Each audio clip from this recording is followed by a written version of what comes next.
avastasite?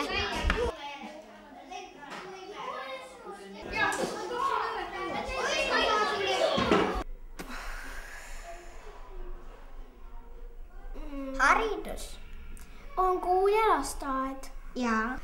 Haridus on see terve kool ja see, mida sa õpid. Haridus on see, et kui sa teed midagi, mis sulle väga meeldib, siis sa võid seda teha ja see tähendab, et igasuguseid asju, kus sa käid. See on haridus.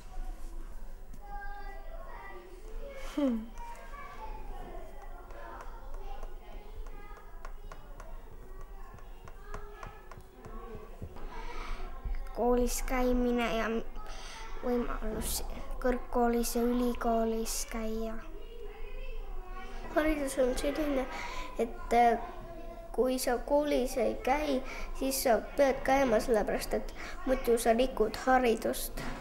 Et see on niisugune asi, mida ei tohi rikkuda ja seal on omad reeglid ka. Ja haritud inimene isegi on lahke kõikidega. Annab kõikidele juua, kui nad tahavad ja kõik selline. Et on nagu hästi puhas ja ilus ja hästi viisakas ja ta ei riku reegleid, ei sõida liiga kiiresti autoga ja ei lahku siis autokoolist, kui tal on poole peale ja ei osta juhilubasid. Haridusmaastik. Mis sa arvad? Ma ei teagi. Ma ei tea. Mina arvan, et haridusmaastik on sama, mis haritud inimene. Haridusmaastik võib olla siukene, et sa teed midagi maa peal.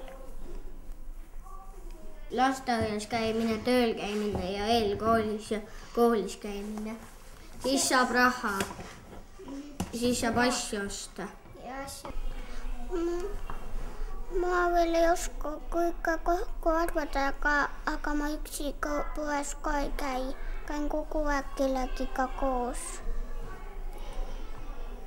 Juhilubasid tuleb teenida välja, mitte osta.